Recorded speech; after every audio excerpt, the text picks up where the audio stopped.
Cold weather can most definitely increase the risk of migraines in individuals. So with the cold, there's a drop in temperature, and that change itself can cause a migraine. There's also the risk of further drop in barometric pressure with snowstorms that might come about and winds. So that itself can cause migraine as well. It's really important to be consistent and protect yourself in order to prevent migraines from occurring. So when you're going outside in the cold weather, we want to make sure that you bundle up, wear a scarf, insulate your head with a hat. That will shield you from the cold temperature drops that happens from moving from inside to outside. That will shield you from the wind, and that can essentially help with migraine control. It is very important for individuals with migraine to keep the body very hydrated. We know that dehydration is a very potent trigger of migraine. We know that the cold air can be very, very, very drying. People can become very parched, and that's a representation of the body's hydration state. When we crank up the heat in the winter time, it can cause the air and surfaces to become very dry, and that can cause our bodies to be very dry.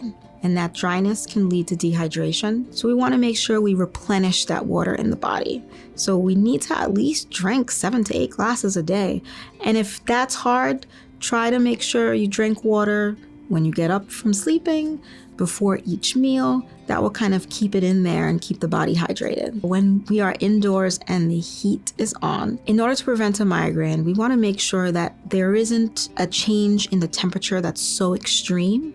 So when the heat is on, it shouldn't be too high. Sometimes there might be little drafts that come in through the windows and through the doors. Insulating those drafts and covering them up is important too, because those can cause temperature shifts in the home, and that can also lead to migraine attacks. Humidifiers produce moisture in the air.